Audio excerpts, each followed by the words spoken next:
Avogadro law कल हम लोगों ने करा था, अब हम लोग करते हैं कौन सा किया जाए, 4-5 है ना, गैलिसॉक लॉ कर लेते हैं।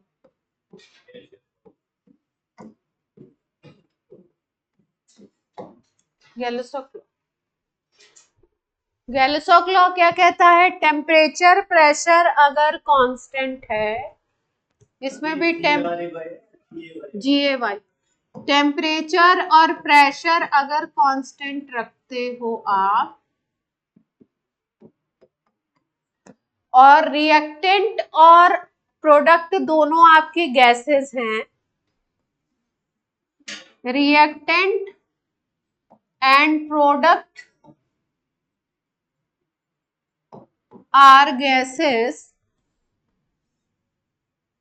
then they react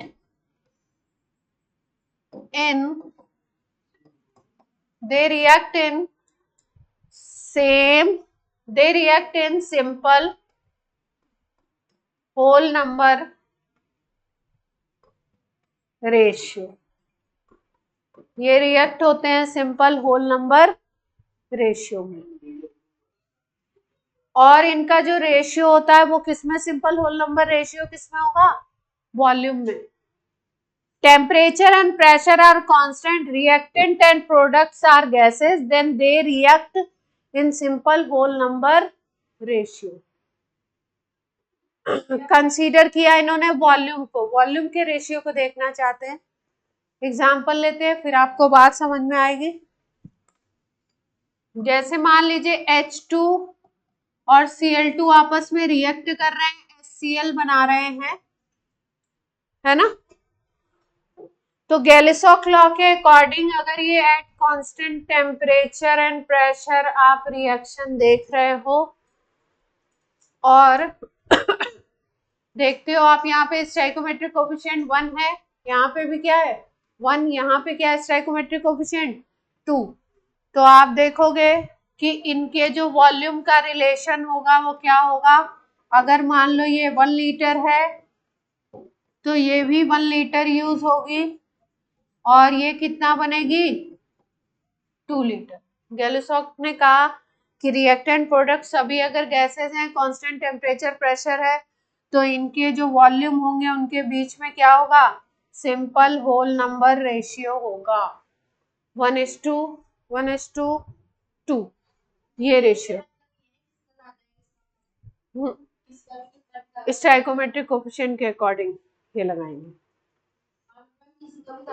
हाँ, जैसे मान लो आप इसको कर लो, फिर अगली स्लाइड में बता। ये नोट हो गया क्या,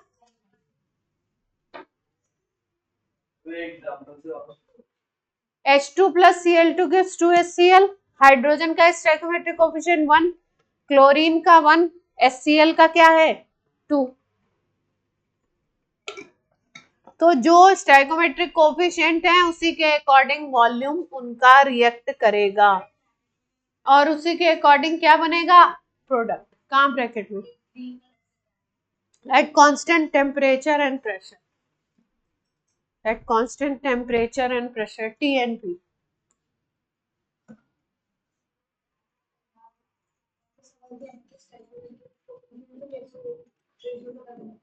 स्टोइकोमेट्रिक कोएफिशिएंट से आपको मोल पता लगता है, और मोल का ही रेशियो क्या होगा, वॉल्यूम में भी होगा। अगर मोल रेशियो लिखना चाहो तो इसको बोलोगे 1 मोल, इसको बोलोगे 1 मोल, और इसको क्या बोलोगे 2 मोल। यही वॉल्यूम का भी रेशियो है।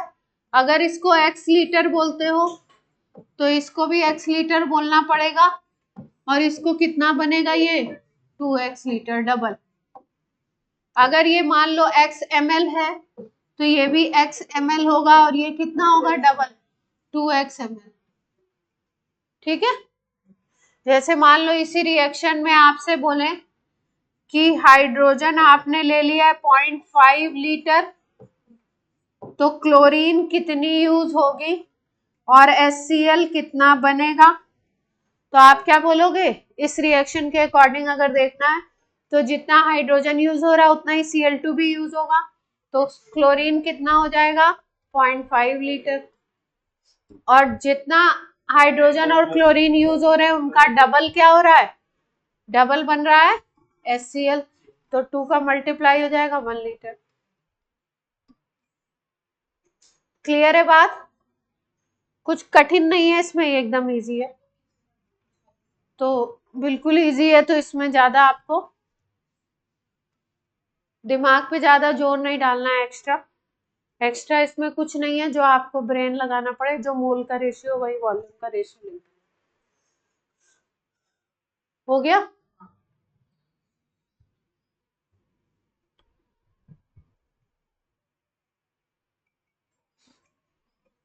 से गैलिसॉक लॉ लिखना चाहते हैं, मान लो दूसरी इक्वेशन है N2 + 3H2 gives 2NH3। अच्छा, गैसेस के लिए ही यूज करेंगे, ये रूल किसके लिए लगा रहे हैं हम लोग, गैसेस के लिए। अब मान लो नाइट्रोजन है 1 ml, तो हाइड्रोजन कितनी होगी, कितनी यूज करनी पड़ेगी, कितनी हाइड्रोजन कितनी यूज करनी पड़ेगी, ये 1 है तो ये 3 है ना, तो ट्रिपल हो जाएगा 3 ml, और ये कितनी बनेगी 2। कोई समस्या? हाँ, ये भी एक सिंपल होल नंबर रेशियो ही है। यहाँ पे रेशियो क्या आ गया आपका,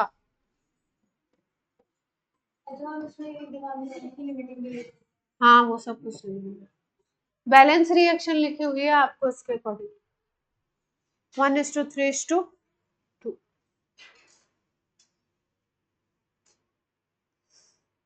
कोई समस्या?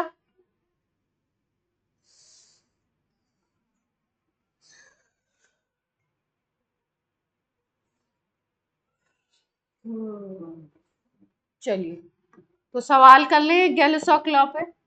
अच्छा सा जेई मेंस का एक अच्छा सा सवाल आया हुआ है, इजी सा, इजी पीजी।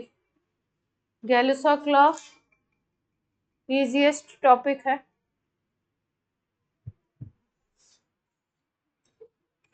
ऑनलाइन बच्चों को वॉइस क्लियरिटी है, कोई दिक्कत तो नहीं है? No ma'am. बाकी बच्चे भी बोल सकते हैं, उनके पास भी माइक है, आवाज है ना? चलिए क्वेश्चन पे आते हैं। सेम रिएक्शन का क्वेश्चन आया था, हाइड्रोजन और क्लोरीन रिएक्ट कर रहे हैं, HCl बना रहे हैं। इस रिएक्शन के अकॉर्डिंग कोमल, डोंट इधर उधर ध्यान नहीं लगाना है। अगर यहाँ पे देखें तो रेशियो है 1:1:2 का, है ना? ये तो रिएक्शन से पता लग रहा है अपने को 1:1:2 का रेशियो है। अब क्वेश्चन में दिया हुआ है, if hydrogen is taken 11.2 liter and chlorine is chlorine लिया है आपने 20 litre, then after reaction completion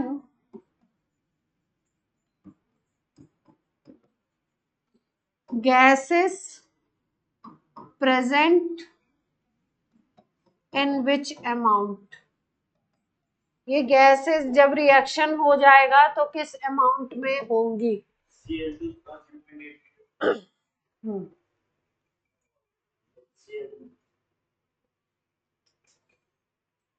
reaction complete होने के बाद कौन कौन सी गैसेस होंगी और कितनी होंगी।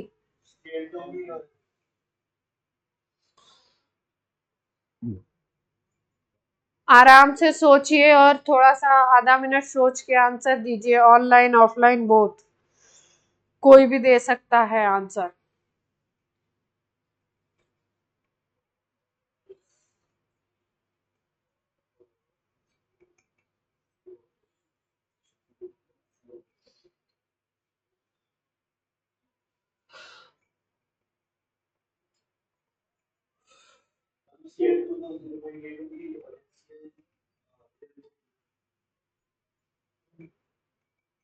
सोच लो, फिर से सोच लो, आंसर थोड़ा सा गलत है। Cl2 8.8। तुम माइनस भी सही नहीं कर रहे हो जयेश। और हाइड्रोजन, व्हाट अबाउट हाइड्रोजन?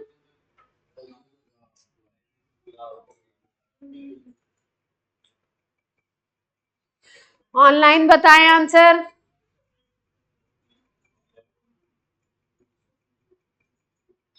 बस 1 मिनट मैम, अभी सॉल्व। क्या सॉल्व कर रहे हो? इसमें इतना सॉल्व ही नहीं करना है, सीधा सीधा आंसर दिख रहा है।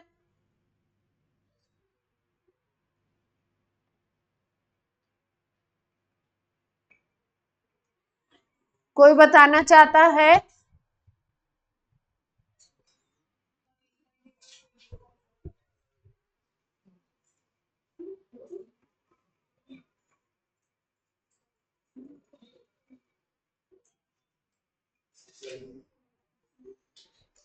चलिए बताया जाए। जेई मेंस में आया है, जेई मेंस का लड्डू क्वेश्चन बोलते हैं इसको। H2 प्लस Cl2 रिएक्ट करके 2HCl बना रहे हैं। हाइड्रोजन कितनी ले ली है हमने रिएक्शन में? 11.2 लीटर। और इसको कितना ले लिया है हमने? क्लोरीन को लिया है 20 लीटर। तो आपको पता है इसका जितना वॉल्यूम रिएक्ट करेगा उतना ही इसका भी करेगा।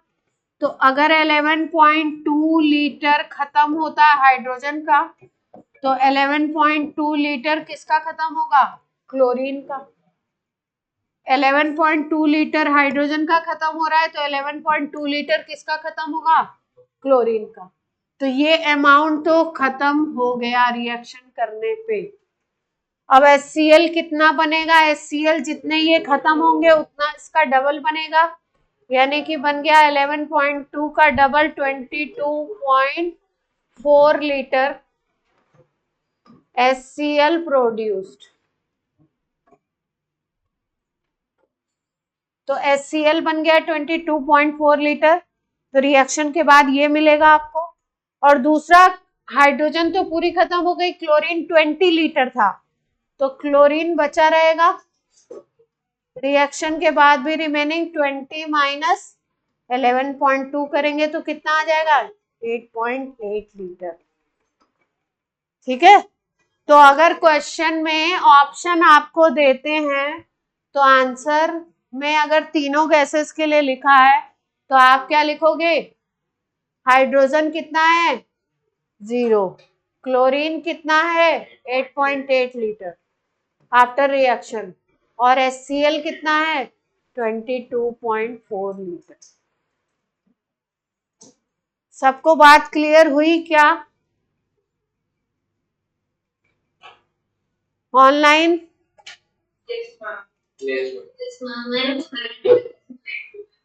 तुमने क्या किया था कू? मैंने 8.8 और 22.4 को एंड में ऐड कर दिया था, इससे गलती हुई। अच्छा, आप टोटल वॉल्यूम निकालने लगे थे? हाँ, मैं टोटल निकालने लगी। नहीं, ऑप्शन अपने को ऐसे दिए, टोटल भी दे सकते हैं। अपने को ऑप्शन ऐसे दिए हुए हैं कि तीनों गैसेस का वॉल्यूम बताना है, तो हाइड्रोजन तो बचेगी नहीं। हाँ, रिएक्शन के बाद तो हाइड्रोजन तो 0 ही हो गई, क्लोरीन हो गई 8.8, HCl हो गई 22.4। अगर एक ऑप्शन होता तो, मतलब एक एक ऑप्शन होते, तीनों का नहीं बताना होता, तो बोलते gas volume of gas after reaction, तो क्लोरीन और HCl दोनों का जोड़ देते, दोनों गैस है, टोटल वॉल्यूम बोल देते। क्वेश्चन अलग अलग पूछा है, अगर ऑप्शन में तीनों के ऑप्शन दिए हुए हैं तो ये ऐसे हो जाएगा। और अगर पूछ लेते total volume of gas after reaction, तो क्या हो जाता अपना? 11.2 प्लस कितना होता? नहीं, 8.8 प्लस 22 पॉइंट कितना आता? सही है, ये हो जाता है। ठीक, चलिए अगले लॉ पे आ जाते हैं। खुश रहिए आप एकदम, बिल्कुल इजी इजी से लॉ है।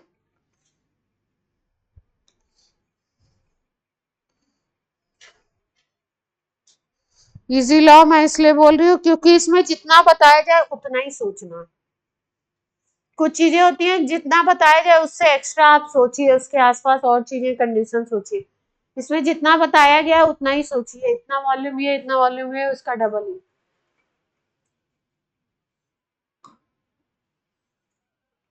अगला लॉ कौन सा है आपका? Law of multiple proportion. Law of multiple proportion, पहले इसको समझ लीजिए फिर प्रॉपर डेफिनेशन लिखवा दीजिए। पहले बात को समझ लीजिए फिर बोर्ड पे देखिए सब लोग, लिखने की जरूरत नहीं। मल्टीपल प्रोपोर्शन कहता है कि अगर दो एलिमेंट हैं और वो मिलकर के एक से ज्यादा कंपाउंड बना रहे हैं, दो एलिमेंट मिलकर के एक से ज्यादा कंपाउंड बना रहे हैं, जैसे मान लीजिए कार्बन और ऑक्सीजन को आप मिक्स करते हो तो CO2 भी बनती है और कार्बन मोनोऑक्साइड भी बनती है, दो कंपाउंड बनते हैं। हाँ, अलग अलग कंडीशन में अलग अलग प्रोडक्ट बना सकता है कार्बन और ऑक्सीजन।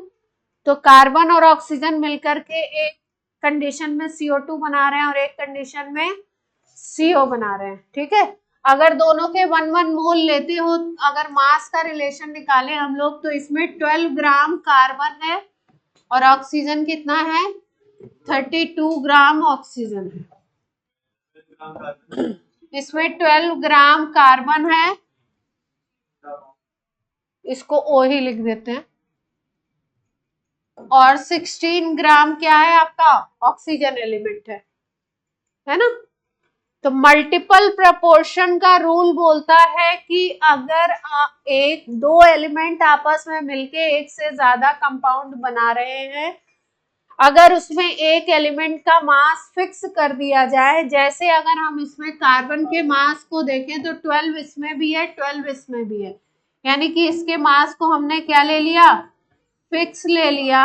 अगर इसके मास को फिक्स्ड कर दो, इसमें भी उतना ही रिएक्ट कर रहा है, इसमें भी उतना ही रिएक्ट कर रहा है, तो जो दूसरा एलिमेंट है उसका जो मास रिएक्ट कर रहा है उनमें सिंपल होल नंबर रेशियो होगा। जो दूसरा एलिमेंट रिएक्ट कर रहा है उसमें कैसा रेशियो होगा? Simple whole number ratio. अगर इन दोनों के रेशियो को बोलो 32 ग्राम और 16 ग्राम, तो क्या बन जाएगा? 2:1। अगर CO को पहले लिख दो, CO2 को बाद में लिखो, तो रेशियो क्या बन जाएगा? 1:2। दोनों एक्सप्लेन कर सकते हैं, दोनों सिंपल होल नंबर रेशियो है, दोनों ही सिंपल रेशियो है, कोई भी ले सकते हैं। बात क्लियर है? तो पहले डेफिनेशन लिख लीजिए फिर एग्जाम्पल लिखेंगे। पहले क्या लिखेंगे? डेफिनेशन। एनसीईआरटी लाए कोई? प्रॉपर डेफिनेशन लिखवा दे।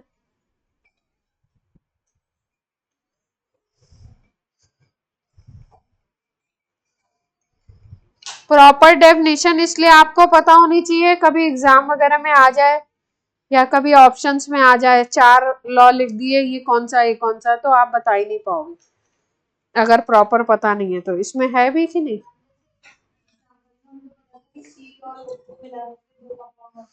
हाँ, ये आपको पता होना चाहिए।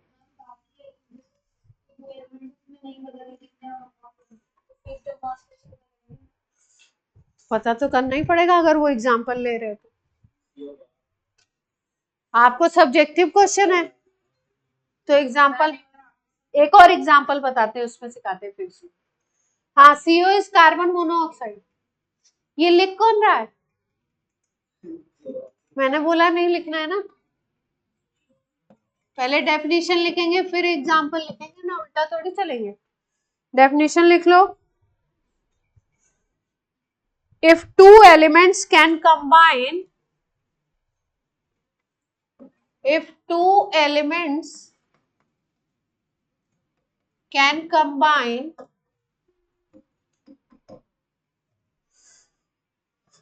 to form more than one compound, to form more than one compound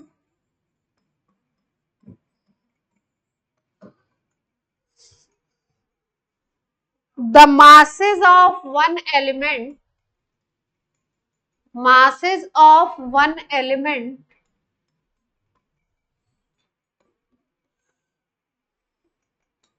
that combine with fixed mass of other element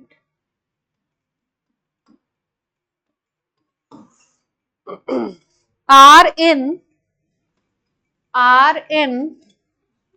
ratio of small whole numbers.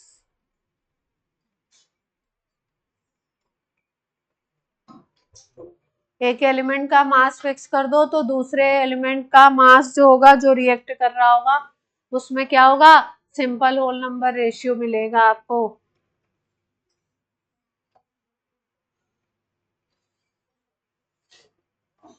Definition सबने लिख ली तो बोल दीजिए यस और नो।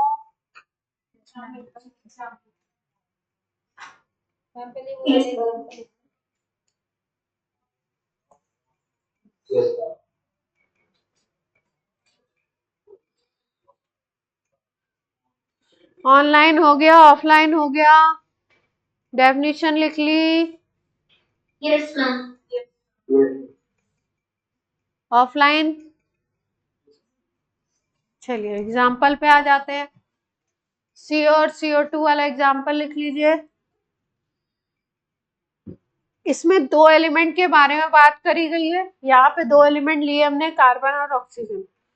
कार्बन के मास को क्या किया, फिक्स किया। फिक्स का मतलब है जितना मास इसमें रिएक्ट करे उतना ही इसमें रिएक्ट करे, दोनों में सेम कर दो। तो दूसरा जो एलिमेंट है उसके मासेस का अगर रेशियो निकालोगे तो क्या निकलेगा, वो सिंपल होल नंबर रेशियो।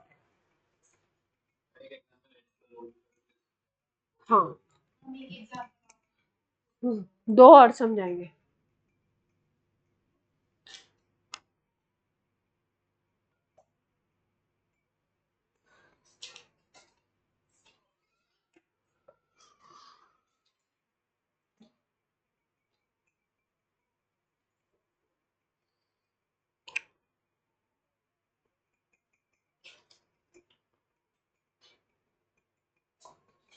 हो गया?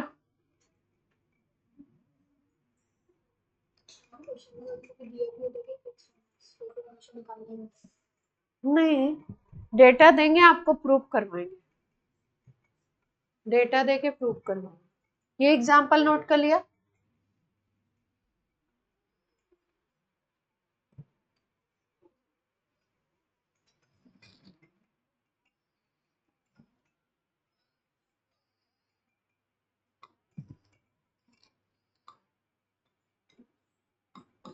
जैसे मान लो हाइड्रोजन और ऑक्सीजन की रिएक्शन कराते, तो हाइड्रोजन ऑक्सीजन की रिएक्शन से वाटर बनता है, H2 plus half O2 gives H2O, H2 plus half O2 gives 2H2O।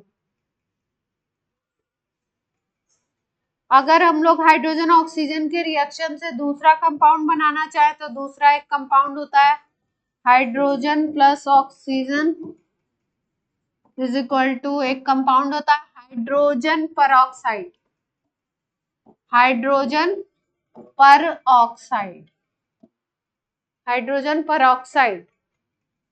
तो ये क्या बनता है, ये बनता है H2 प्लस O2 गिव्स बनता है H2O2। हाइड्रोजन परऑक्साइड का फॉर्मूला है H2।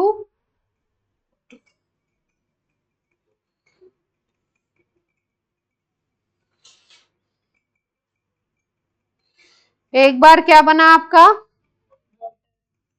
और एक बार क्या बना, ठीक है। तो अगर देखें हाइड्रोजन और ऑक्सीजन का रेशियो पहले वाले कंपाउंड में, तो हाइड्रोजन 2 ग्राम है, ऑक्सीजन कितनी यूज हो रही है, 16 हो रही है। O2 का 32 होता है, तो हाफ O2 का कितना हो जाएगा, 16। यहाँ पे हाइड्रोजन का देखो कितना है, 2 ग्राम, और ये कितना है, 32। तो फिक्स किसका हो गया, हाइड्रोजन का फिक्स मान लो, ऑक्सीजन का कितना यूज हो रहा है, हाइड्रोजन के मास को क्या मान लिया, फिक्स मान लिया। फिक्स कितना था, 2 ग्राम। तो ऑक्सीजन का मास कितना हो गया पहले वाले में, फर्स्ट कंपाउंड में H2O में और H2O2 में। अगर ऑक्सीजन के मास को देखें तो इसमें 16 ग्राम था, इसमें कितना था, 32 ग्राम। तो 1:2 का रेशियो आ गया।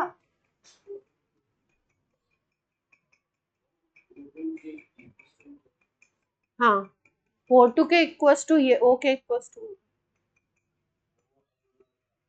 कहाँ, ये फर्स्ट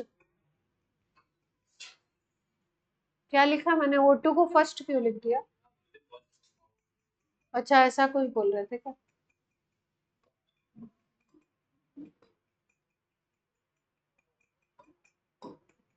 ठीक है।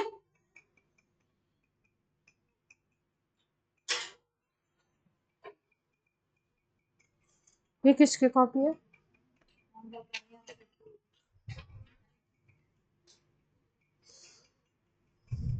बालक क्या कर रहा है, बालक, हाँ दूसरा फिक्स वाला तो फिक्स हो गया।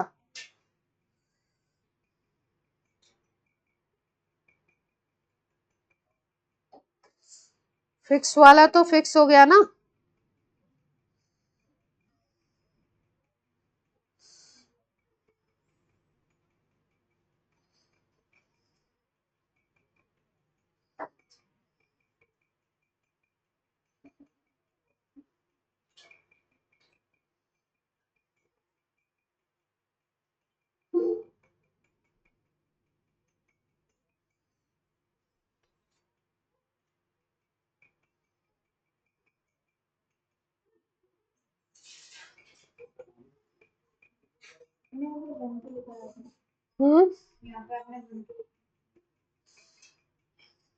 कहाँ पे 1 क्यों लिखा है, ये 1 नहीं है, कुछ और है।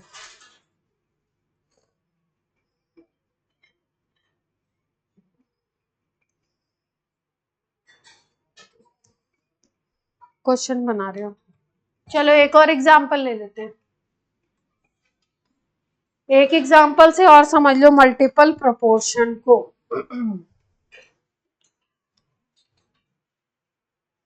मैम, हाँ, मैम जैसे इसमें लिखा है होल नंबर, तो जीरो भी आ सकता है, जीरो नहीं कंसीडर करेंगे, जीरो होल नंबर में कंसीडर होता है, वो मैथ्स में तो होता है, बट मतलब होता तो मैथ्स में क्या सभी जगह होता है, लेकिन जीरो का कंसीडरेशन नहीं है। जो रिएक्ट कर रहा है उसका कंसीडरेशन है ना। तो जो रिएक्ट कर रहा है वो जीरो तो नहीं होगा ना, कुछ तो अमाउंट होगा ही, जीरो को नहीं लेंगे। तो वही तो कह रहे हैं, जीरो को कंसीडर, जीरो को नहीं करना है ना इसमें। नहीं वो मैथ्स ना लगाइए यहाँ पे।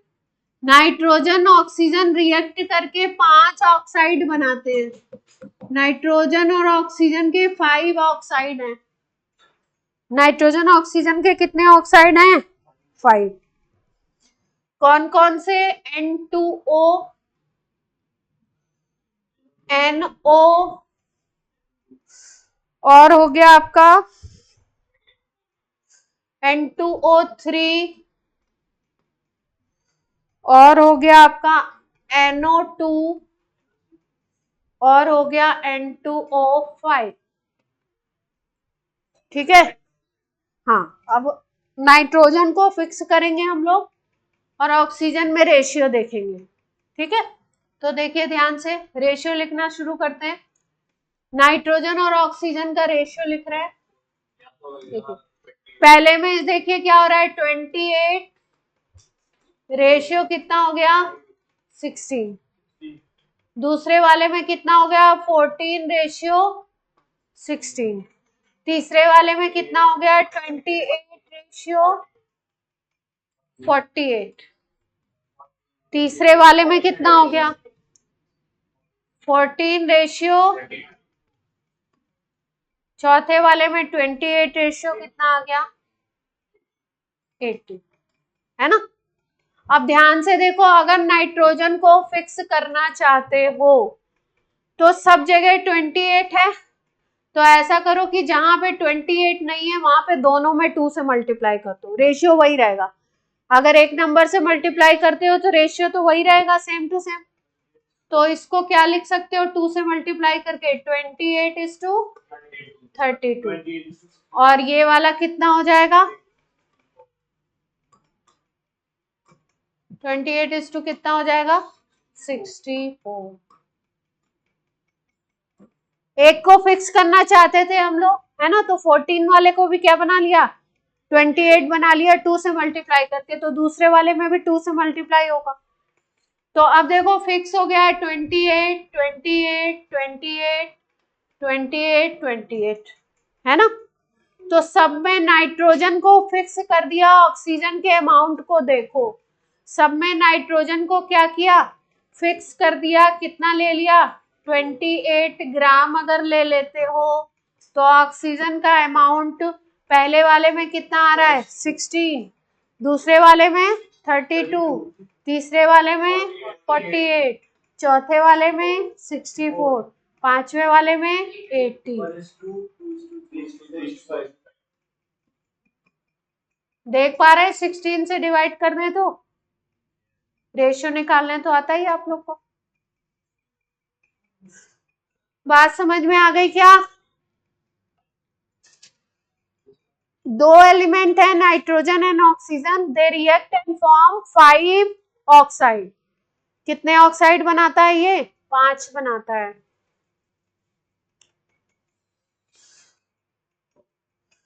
तो सब में नाइट्रोजन को अगर फिक्स कर दो 28 कर दो तो कितना आ गया रेशियो आपका, अगर 14 करते तो भी यही रेशियो आता, जो 28 वाले थे उनको 2 से डिवाइड कर देते दोनों में तो भी यही रेशियो आ जाता आपका। 28 को 14 भी तो बना सकते थे ना। ऑनलाइन बात समझ में आ गई। तो मल्टीपल प्रोपोर्शन कहता है कि एक दो एलिमेंट आपस में रिएक्ट करके अगर ज्यादा नंबर ऑफ कंपाउंड बना रहे हैं, एक एलिमेंट के मास को अगर फिक्स कर दीजिए तो जो दूसरे एलिमेंट रिएक्ट कर रहे हैं उनके मासेस में सिंपल होल नंबर रेशियो आना चाहिए। ठीक है, और कुछ खास बात नहीं है। Done done done done. Nitrogen के ऑक्साइड का जिक्र हुआ है तो नाम भी सीख लीजिए इनके। पहले वाले को बोलते हैं नाइट्रस ऑक्साइड। केमिस्ट्री में जितने कंपाउंड आते जाए उनके सबके नाम सीखते जाइए, लिस्ट बहुत लंबी है, जो जहां मिल रहा है वहां दिमाग में अपने फीड करते जाइए। पहले वाले को बोलते हैं नाइट्रस ऑक्साइड। हाँ, नाइट्रोजन मोनोऑक्साइड भी बोल सकते हैं, ये वाले को नाइट्रोजन मोनोऑक्साइड भी बोल सकते हैं। ये जो होता है ये इसका इफेक्ट होता है, इसको बोलते हैं लाफिंग गैस भी बोलते हैं। अगर इसको सूंघ ले कोई तो क्या होता है, ब्रेन पे ऐसा असर करता है कि इंसान क्या होगा, हंसना शुरू कर देगा। Nitrous oxide is laughing gas. दूसरा कौन सा है, एनओ नाइट्रिक ऑक्साइड। तीसरा होता है NO2। NO2 होता है नाइट्रोजन, मैंने सीक्वेंस चेंज कर दिया, नाइट्रोजन डाइऑक्साइड। ये ब्राउन कलर का होता है। कैसा होता है, अब क्या बचा, नाइट्रोजन ट्राइऑक्साइड,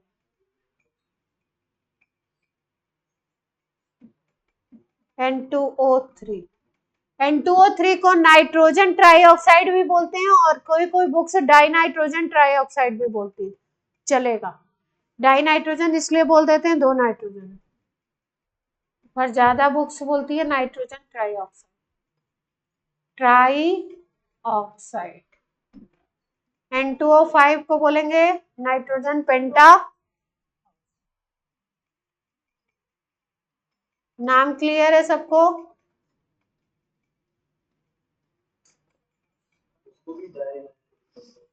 हाँ, डाई नाइट्रोजन पेंटाऑक्साइड बोल सकते हैं।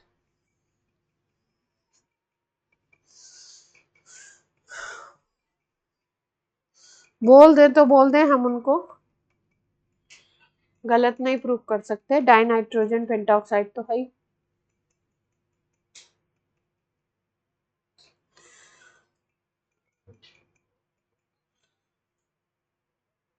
हो गया? नोट कर लिया सबने? Online offline both? Yes ma'am. कितने रूल हो गए अपने? 3 हो गए। अब एक सिंपल वाला कर लें? नहीं, रिवर्स ऑर्डर में चल रहे हैं हम लोग ना। अब थर्ड है, फोर्थ है। लॉ ऑफ कांस्टेंट प्रपोर्शन या कांस्टेंट कंपोजिशन भी बोलते हैं, या डेफिनेट प्रपोर्शन।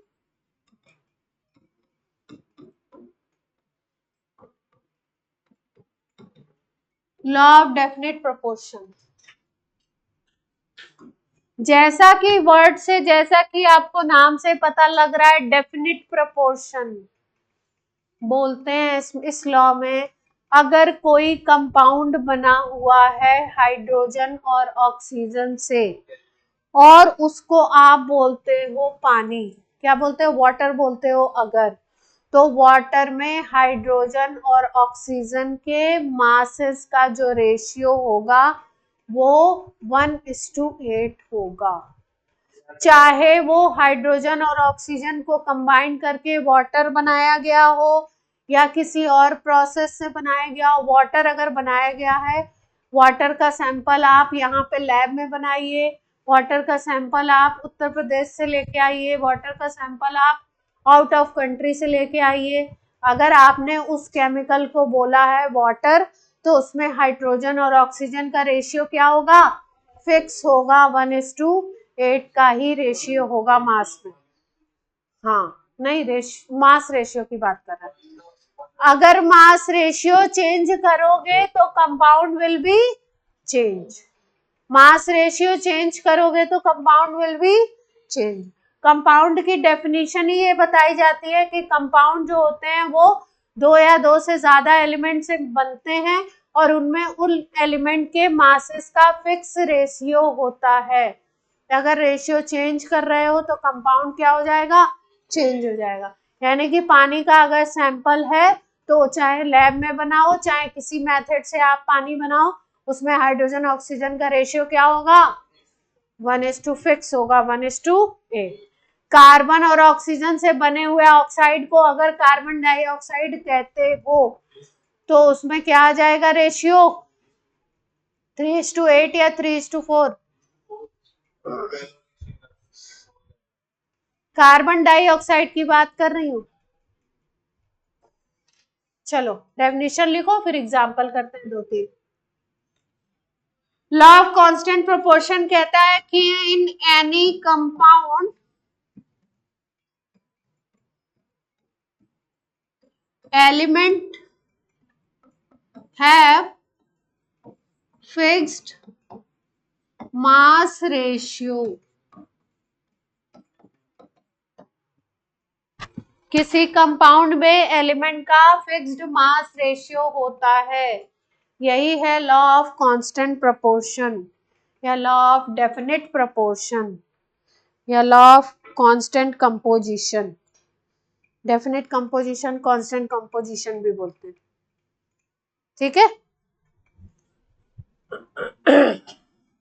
जैसे हाइड्रोजन और ऑक्सीजन से बने हुए लिक्विड को अगर आप कहते हो क्या, वाटर, तो डेफिनेटली उसका फॉर्मूला होगा H2O, और उसमें हाइड्रोजन के कितने 2 और ऑक्सीजन कितना दिखाई दे रहा है 1 मोल दिख रहा है, तो इसका मास होगा 2 ग्राम, तो इसका कितना होगा 16। अगर रेशियो निकालना चाहो तो क्या आएगा mass ratio 1:8।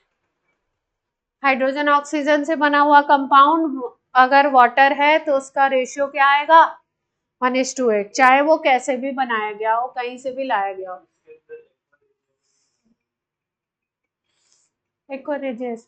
Aqua regia is a mixture not compound.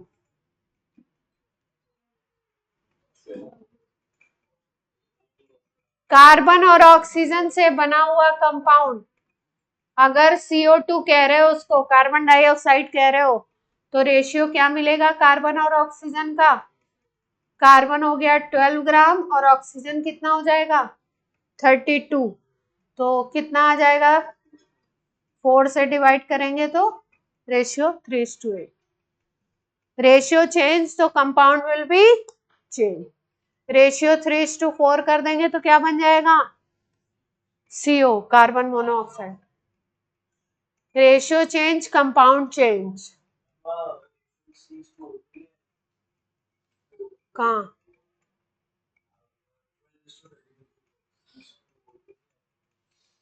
Element दिखाना चाह रहे हैं कि कौन सा एलिमेंट,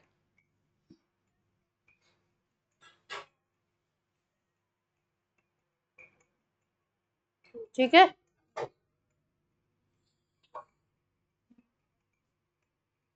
एक और एग्जांपल बताने जा रहे थे। देखो केमिस्ट्री में कोई भी लॉ जो है, अभी तो आपको मैंने लॉ बता दिए बिल्कुल तेजी से। लॉ अगर कोई भी बनाए तो उसका कहीं ना कहीं एक्सेप्शन भी है ना, मतलब कहीं ना कहीं वो रॉन्ग भी प्रूफ हो ही जाता है। जैसे इसका एक्सेप्शन बता देते, इस लॉ का एक्सेप्शन देख लो।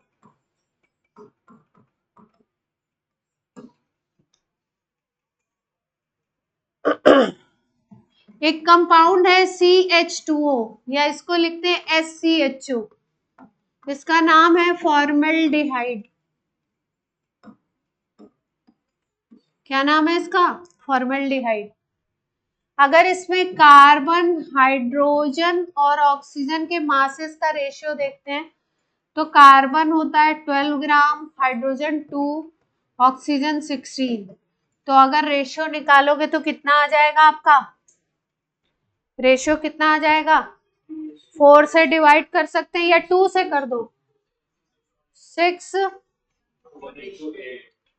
ये रेशियो आ जाएगा 6:1:8। अब इसी रेशियो का दूसरा कंपाउंड मिलता है हमको, उसको C6H12O6, इस कंपाउंड को कहते हैं ग्लूकोज।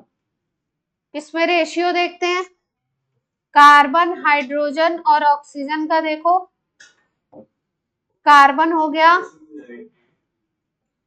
हाइड्रोजन हो गया, ऑक्सीजन कितना हो गया 16 मल्टीप्लाइड बाई 6, यही होगा ना।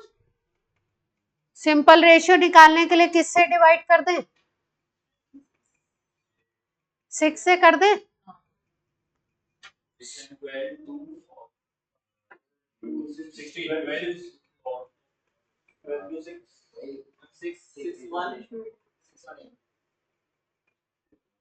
सिक्स 180 आ रहा है ratio, simple.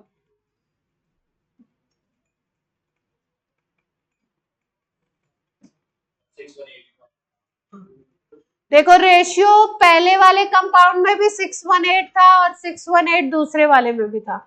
Law of constant proportion कहता था कि अगर रेशियो एक है तो कंपाउंड एक ही होगा, एक ही रेशियो के दो कंपाउंड नहीं होने चाहिए, है ना। कांस्टेंट प्रोपोर्शन कहता है कि एक रेशियो एक कंपाउंड, अगर रेशियो चेंज करोगे तो compound will be change, ratio same रखोगे तो कंपाउंड क्या होना चाहिए, सेम होना चाहिए। हाइड्रोजन ऑक्सीजन का रेशियो अगर 1:8 है तो compound will be water, law of definite proportion कहता है। कार्बन हाइड्रोजन ऑक्सीजन का अगर रेशियो इससे एक्सप्लेन करें तो बोलेंगे कंपाउंड क्या बनना चाहिए, फॉर्मेल्डिहाइड। लेकिन उसी एक्सेप्शन क्या हो गया, उसी रेशियो का दूसरा कंपाउंड ग्लूकोज है, दोनों अलग कंपाउंड है ना, तो एक्सेप्शन हो गया ना। नोट कर लीजिए, ऑफलाइन ऑनलाइन। कंपाउंड है एल्डिहाइड कैटेगरी का।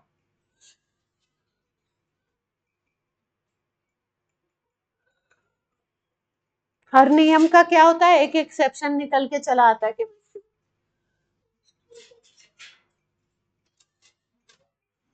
टीचर बताएगा रूल, रूल के साथ क्या बता देगा, एक पहले याद करो ये होता है, फिर बताएं कहीं कहीं नहीं भी होता है।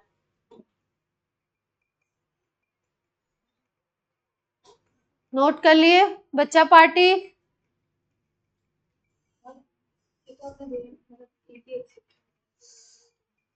हाँ मिल जाते हैं, और नोट हो जाए तो बोल दीजिए। ऑनलाइन हो गया,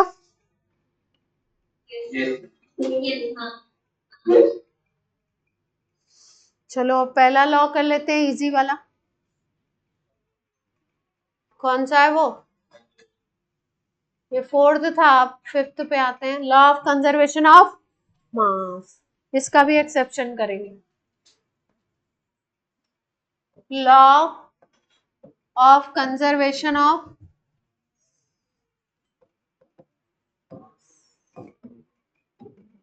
law of conservation of mass Lavoisier ने दिया था, और क्या बोला था इन्होंने बोला मास का कंजर्वेशन रहेगा, मास ना तो डिस्ट्रॉय होगा और ना नया क्रिएट किया जा सकता है।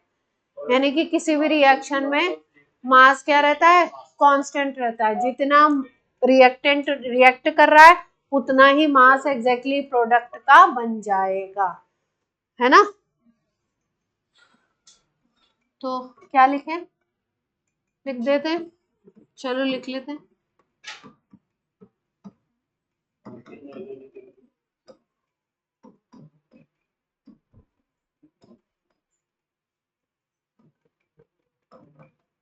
पता ही है आपको, ये हो सकता है 6th 7th 8th कहीं पढ़ा ही हो, पहले से पढ़ा होगा, पहले पढ़ा था किसी छोटी क्लास में, 9th में पढ़ा था।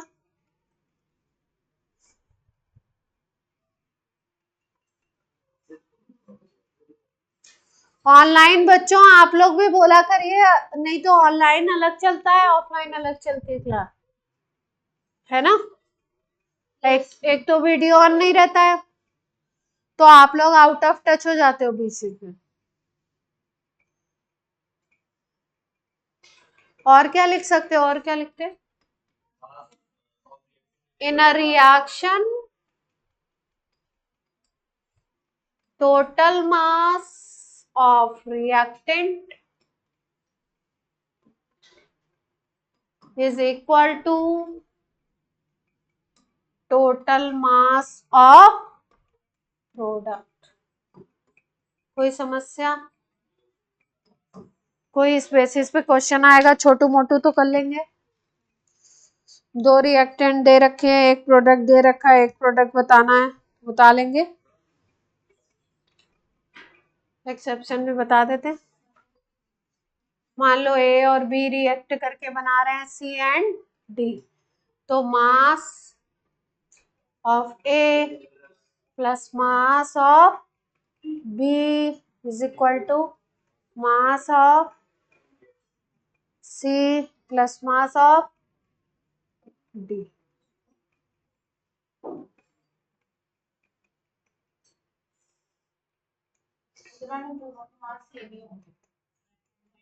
लेफ्ट हैंड साइड और राइट हैंड साइड के मासेस, टोटल मासेस क्या होंगे, सेम होंगे, एक साथ नहीं, 1 by 1।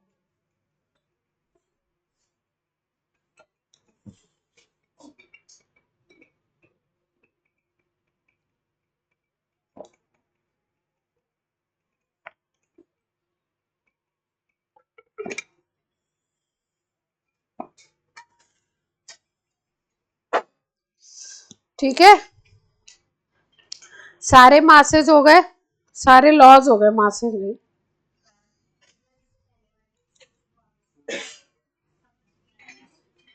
देखो एक्सेप्शन क्या है, डेफिनेट प्रोपोर्शन लॉ कहता है कि एक अगर कंपाउंड है तो उसके लिए फिक्स रेशियो होना चाहिए, उस फिक्स रेशियो का कंपाउंड दूसरा नहीं हो सकता, मतलब एक रेशियो तो एक कंपाउंड, अगर उसका रेशियो चेंज करोगे तो वो दूसरा कंपाउंड होगा। ठीक, ये रूल था। अब यहाँ पे क्या बताया गया कि 6:1:8 का रेशियो एक कंपाउंड ग्लूकोज मिल रहा है इस रेशियो का, और एक नेचर में कंपाउंड कौन सा प्रेजेंट है, फॉर्मेल्डिहाइड। तो एक रेशियो है, दो कंपाउंड है, तो एक्सेप्शन हो गया।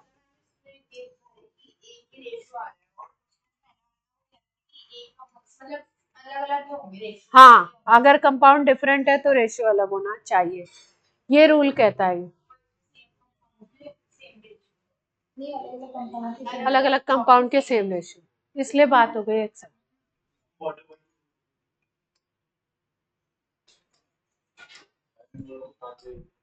कौन सा चला गया? हाँ तो अभी जाना ना, ये स्कूल की क्लास थोड़ी है, 1.5 घंटे की क्लास है, क्या परेशान हो रहे हो? चलो एक्सेप्शन, अभी चले जाना, आने दो, एक्सेप्शन कर लेते हैं। एक्सेप्शन क्या है, देखो जब रिएक्शंस होते हैं ना, न्यूक्लियर रिएक्शंस होते हैं, न्यूक्लियर रिएक्शंस जो होते हैं ना, जैसे न्यूक्लियर फ्यूजन कर रहे हैं जिससे एटम बॉम्ब, हाइड्रोजन बॉम्ब ये सब बनाए जाते हैं, उन रिएक्शंस में क्या होता है कि जो आपका रिएक्टेंट का मास होता है ना, वो प्रोडक्ट के मास के इक्वल नहीं होता।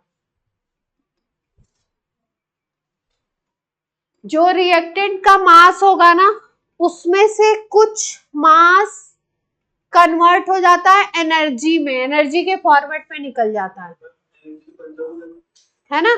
इसका मतलब रिएक्टेंट का जो मास होगा वो क्या होगा, प्रोडक्ट के मास के इक्वल नहीं है। क्यों?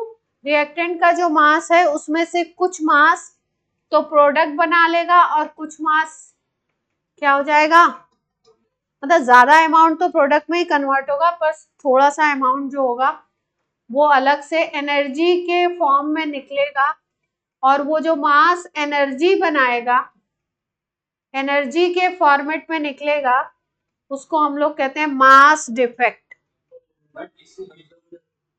ये बात तो वही मिले कि आज की एजुकेटेड कभी भी चल रहा है, बस ये बात होती है कि रिएक्टेंट और प्रोडक्ट अलग फॉर्मेट तो चेंज हो गया, अलग अलग तो हो गया, डिस्ट्रॉय तो नहीं हुआ पर एनर्जी का फॉर्मेट तो बन गया। अगर एक फॉर्म से कहाँ आ रही है, यहाँ एनर्जी बन के निकल गई, न्यूक्लियर रिएक्शन हुआ, एनर्जी निकल गई, और ये एनर्जी हम लोग निकालते हैं, एक इक्वेशन है E = mc²। ठीक है, तो मोटी मोटी बात आपको क्या याद रखनी है, न्यूक्लियर रिएक्शंस में क्या होता है, मास डिफेक्ट का फिनोमिनन प्रेजेंट होता है। मास डिफेक्ट का मतलब है टोटल रिएक्टेंट जो है वो पूरा का पूरा मास उसमें प्रोडक्ट के मास में कन्वर्ट नहीं होगा, थोड़ा अमाउंट क्या होगा, मास डिफेक्ट हो जाएगा, उस डिफेक्ट से क्या होगा, मास डिफेक्ट से एनर्जी बन जाएगी। ठीक है, आइसोटोप आइसोबार सिखा दिया था आपको, शुरू में ही सिखा दिया था।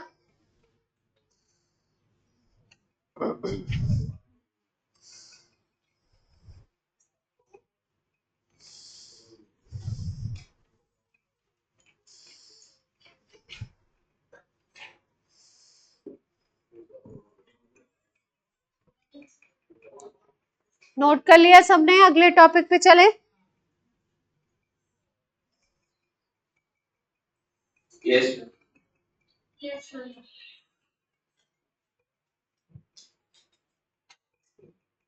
आप लेट क्यों हो गए, साइकिल से आते हैं? ध्यान रखिए, थोड़ा 10 मिनट का और मार्जिन लेके चलिए, भूल भी जाए तो 10 मिनट। आ जाए, है ना।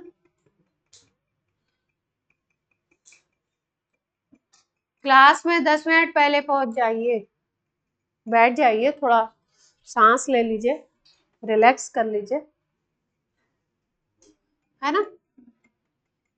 सच्ची बात है। चलो, क्या बताने जा रहे थे? अच्छा सा कुछ बताना था, उधर से इधर तक आते हुए।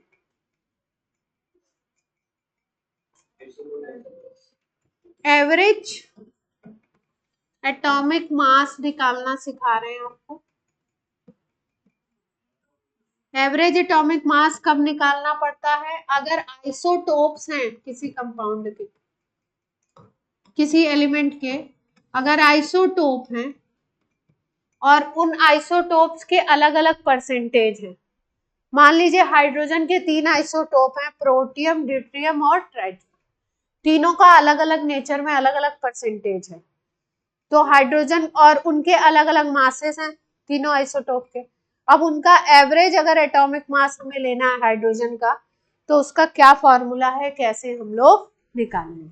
ठीक है, जैसे एग्जांपल में लेते हैं, क्लोरीन है, क्लोरीन के 2 आइसोटोप प्रेजेंट होते हैं, एक को बोलते हैं क्लोरीन 35, एक को बोलते हैं क्लोरीन 37।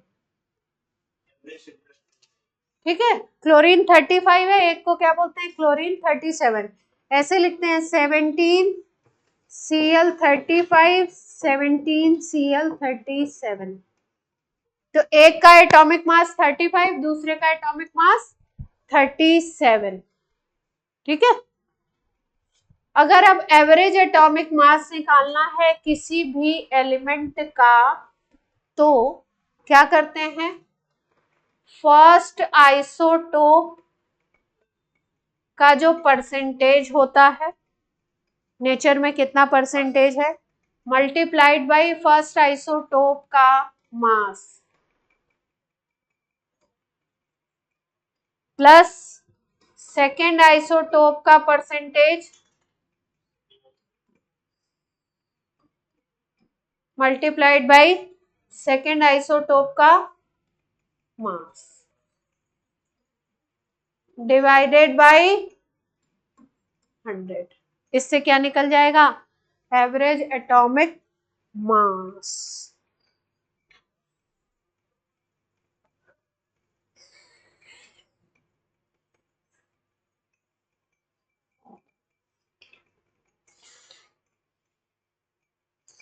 क्या निकाल पाएंगे आप, एवरेज एटॉमिक मास।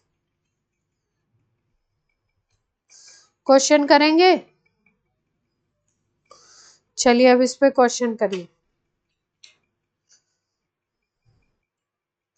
ये चैप्टर थोड़ा कैलकुलेटिव है, थोड़ा नहीं मतलब ज्यादा है, पहला ही चैप्टर चल रहा है भाई।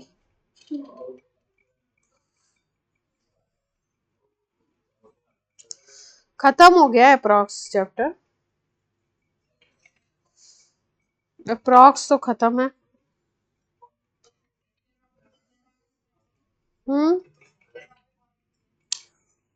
खत्म है मेरे हिसाब से।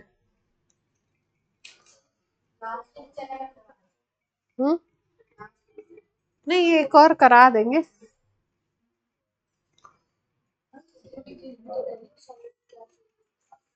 हाँ, उसी के लिए कराना है।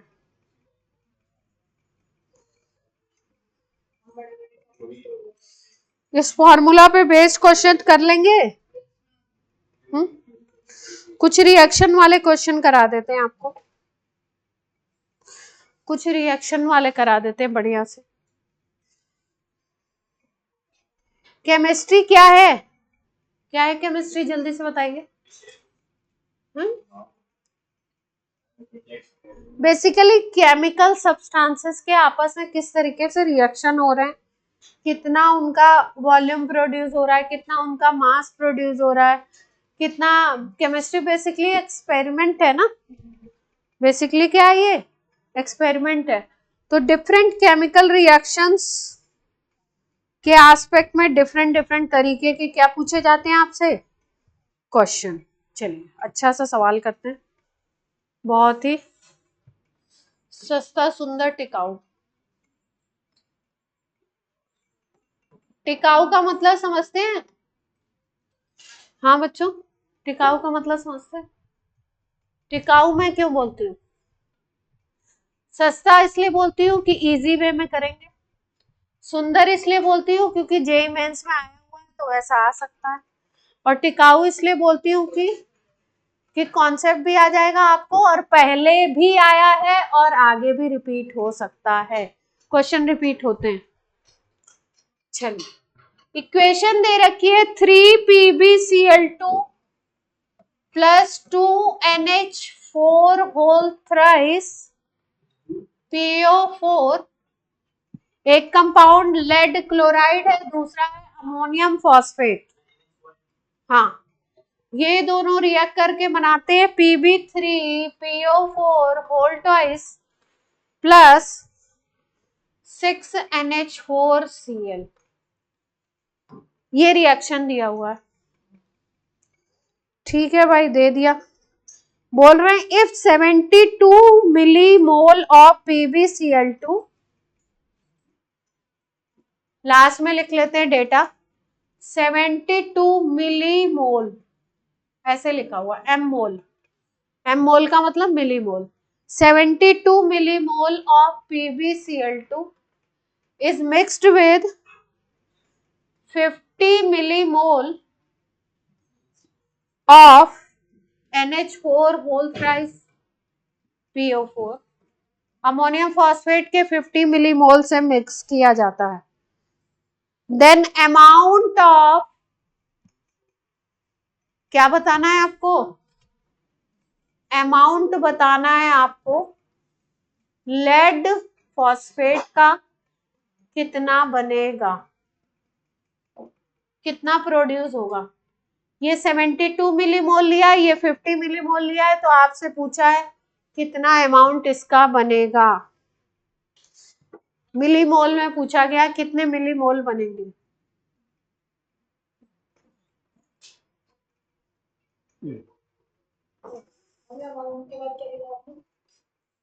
अमाउंट Pb3PO4 होल ट्वाइस का बताना है मिलीमोल। तो मोल रिलेशन तो आपको आता ही है कि कौन किससे कितना रिएक्ट करेगा, रिएक्शन देख के पता लग रहा है। सबसे पहले कोई भी रिएक्शन दी हो तो इन जनरली रिएक्शन बैलेंस दी होगी, पर फिर भी आप चेक करेंगे, अगर बैलेंस नहीं है तो करेंगे। बैलेंस है। चलिए, फिर आपको अब मोल वाले क्वेश्चंस करना सिखाया ही है, कौन किससे कितना मोल रिएक्ट करेगा, वो रिएक्ट करके बताइए कितना बनेगा।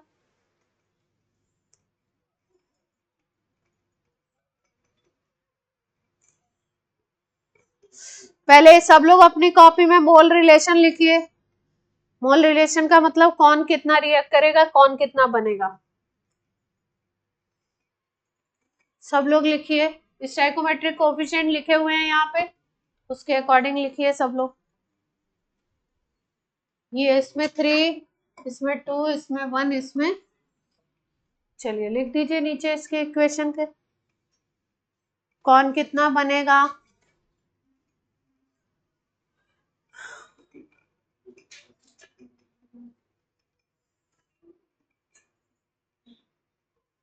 जब भी इस तरीके से अमाउंट दिया जाए तो आप ध्यान रखना क्या निकाल लो। क्या निकालने के लिए कहना चाह रही हूं मैं, क्या सिखाया है आपको, प्रोडक्ट बनाने के लिए क्या निकालना पड़ता है। ऑनलाइन बताइए। प्रोडक्ट बताने के लिए क्या निकालना सिखाया था, सबसे पहले क्या पहचानो, लिमिटिंग रिएजेंट पहचानो सबसे पहले। उसकी ट्रिक क्या सिखाई थी, हाँ तो बस कर दो, लिमिटिंग पहले ढूंढो।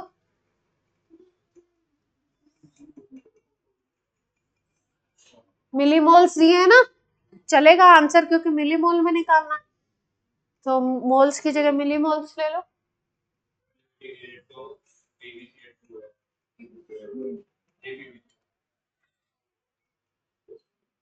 तो प्रोडक्ट उसी के हिसाब से बनेगा फिर।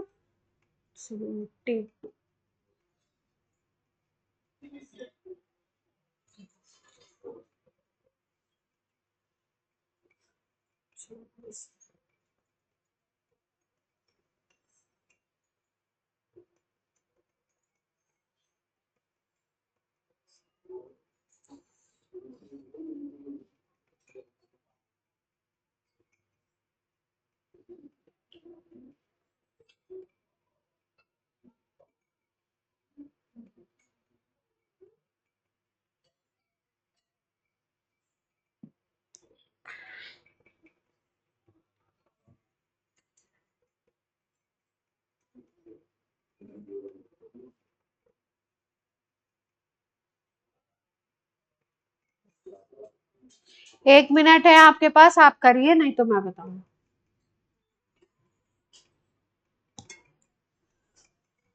अपने दिमाग की बत्ती जलाइए।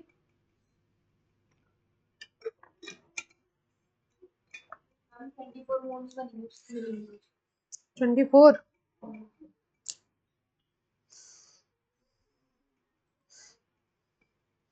आप लोग भी निकालिए, लोगों के आंसर आना शुरू हो गए।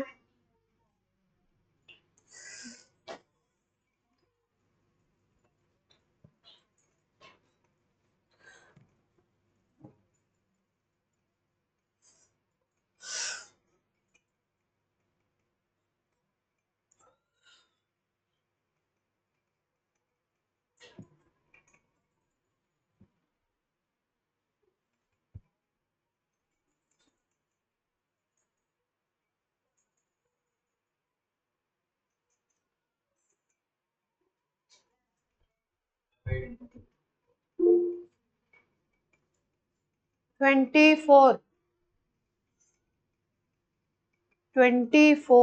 24 इज करेक्ट आंसर। तो बाकी लोग भी करें।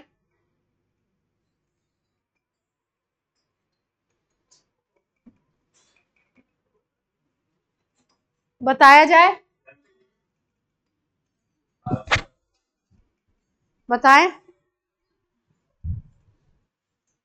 तो सबसे पहले क्या बताया आपको, लिमिटिंग रिएजेंट फाइंड आउट करिए। लिमिटिंग रिएजेंट के लिए बोला था given moles upon stoichiometric coefficient कर दीजिए। PbCl2 के लिए गिवन मोल्स कितने हैं, 72 है। तो 72 और इसका स्टाइकोमेट्रिक कोफिशिएंट कितना है, 3। तो आंसर क्या आ गया, 24।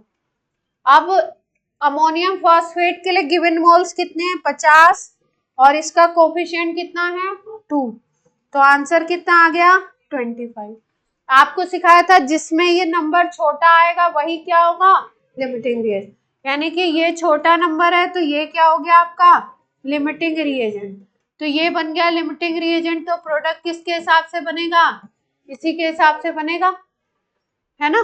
प्रोडक्ट अगर इसी के हिसाब से बनेगा तो बाकी सबको क्या मैंने बोला था, बाकी सबको भूल जाओ, केवल इसको याद रखो और प्रोडक्ट को याद रखो। तो अगर ये 3 मोल है तो प्रोडक्ट, इस प्रोडक्ट को पूछा है ये कितना बन रहा है, 1 मोल है। यानी कि इसका 3 टाइम्स ही होगा। अगर ये 3 रिएक्ट करेगा तो वो कितना बनेगा, 1 बनेगा, है ना। तो अगर हम बोले तो 1 जो है वो 3 का कितना है, 1/3 है। 1 3 का 1/3 है। तो इसका मतलब इसके जितने मोल्स होंगे उसके 1/3 मोल्स उसके बनेंगे। तो इसके कितने हैं, 72। तो ये कितना बनेगा, 72 मल्टीप्लाइड बाई 1/3 हो जाएगा। ये 3 है तो ये 1 है, यानी ये हमेशा ये 3 टाइम्स होगा और ये कितना होगा, 1 टाइम होगा। तो ये कितना बनेगा, 24 मिलीमोल। ये 24 मिलीमोल बनेगा और ये कितना मोल खत्म होगा, 72 मिलीमोल। डेटा समझ आया कुछ। अगर पूछ लेते ये वाले के बारे में, NH4Cl कितना बनेगा, तो देखो अगर ये 3 है तो ये कितना बन रहा है, डबल बन रहा है ना, 6 बन रहा है। 3 है तो ये कितना बन रहा है, 6। डबल कर दो सीधे, 72 का डबल। बात समझ आ रही है सबको।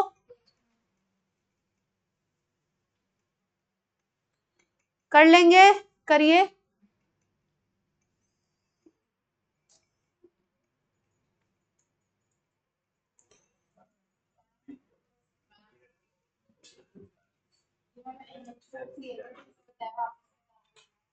NH4Cl का देखो मोल देखने हैं, अगर ये 3 है तो ये कितना है 6 है, डबल है तो वो ओरिजिनली है कितना 72, तो 72 का डबल होगा। ऐसे ही सोचना है, कोई चीज आधी है तो जो अमाउंट है उसका आधा कर दो, जो कोई चीज 2/3 है तो 2/3 कर दो, 1/3 है तो 1/3 कर दो। ठीक है, आपसे पूछा था इसका कितना अमाउंट बनेगा, है ना। अगर पूछ लेते ये कितना यूज होगा, ये कितना यूज होगा अगर पूछ लेते तो, ठीक है। तो देखो ध्यान से, अगर ये 3 है तो ये कितना है 2 है ना। तो ऐसे क्वेश्चंस को करने के लिए सबसे सिंपल तरीका होता है, अगले स्लाइड पे आपको बताते हैं ऐसे क्वेश्चंस को करने के। 3PbCl2 प्लस क्या था,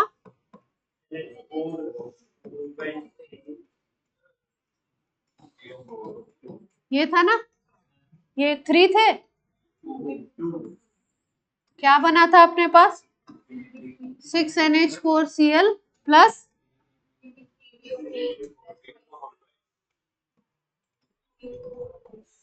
ये बना था अपने पास, ठीक है। अब आपसे पूछ लेते हैं कि ये कितना यूज होगा, है ना। तो ऐसे क्वेश्चंस को करने के लिए देखते हैं, ये 3 है तो ये कितना यूज होगा 2 मोल यूज होगा, है ना। तो ऐसे कर लो, देखो ये 3 है ना तो इसकी जगह लिख लो 3x, ये 2 है तो इसकी जगह लिख लो 2x। अब 3x इज इक्वल टू हमारे पास क्या है 72, तो x इज इक्वल टू हमारे पास क्या हो जाएगा 24, x 24 हो गया तो 2x क्या हो जाएगा, इसका मतलब ये कितना यूज होगा 48 मिनट, ये इतना तो यूज होगा। अगर बोल रहे कितना बचेगा, तो क्वेश्चन में टोटल दिया था 50, 48 यूज हो गया तो कितना बचेगा। ऑनलाइन बच्चों को समझ आ रहा है, तो वही तो बोल रहे हैं 50 दिया तो 48 यूज हुआ तो बचेगा कितना। इसमें 2 रिएक्टेंट दे करके एक प्रोडक्ट के बारे में पूछा था, अगर दोनों प्रोडक्ट पूछे, दोनों रिएक्टेंट पूछे कितने बचेंगे, तो आप क्या बताएंगे।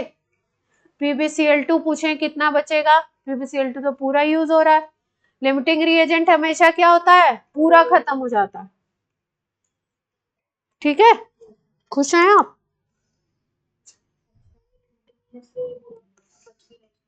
जो लिमिटिंग नहीं होगा वो तो बचेगा ही, ऑब्वियस सी बात है।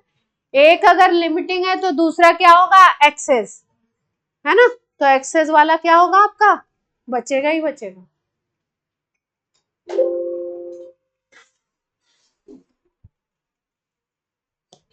इसके बाद आपकी कौन सी क्लास है, इसके बाद छुट्टी है आपकी। बोलिए।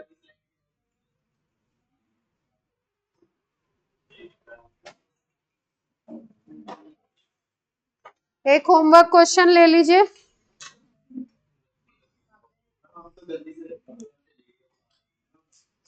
कौन बोल रहा है ये आएगी नहीं।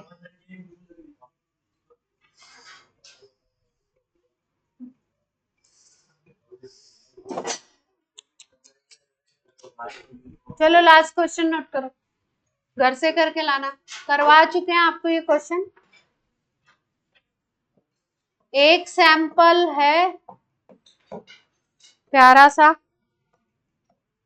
एक सैंपल है उसमें CaCO3 भी है और MgCO3 भी, मैग्नीशियम का कार्बोनेट है और कैल्शियम का कार्बोनेट है, इसका वेट दिया हुआ है 2.21 ग्राम, ठीक है।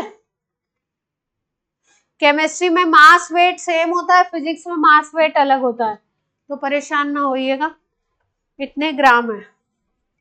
Is ignited to constant weight of 1.152 gram, the composition of mixture.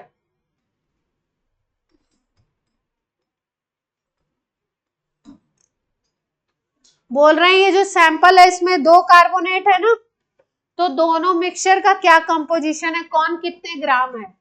Total sample 2.21 है और ये कितने ग्राम है अलग अलग कि नहीं नहीं, इसको गर्म किया जाता है, हीट किया जाता है, हीट करते हैं तो ये इतना अमाउंट बनाता है सॉलिड। तो नेक्स्ट क्लास में इसको ट्राई करके आइएगा। ये एक बुक किसकी है? चलिए आज की क्लास आपकी हो गई। Thank you ma'am. बाय बच्चों।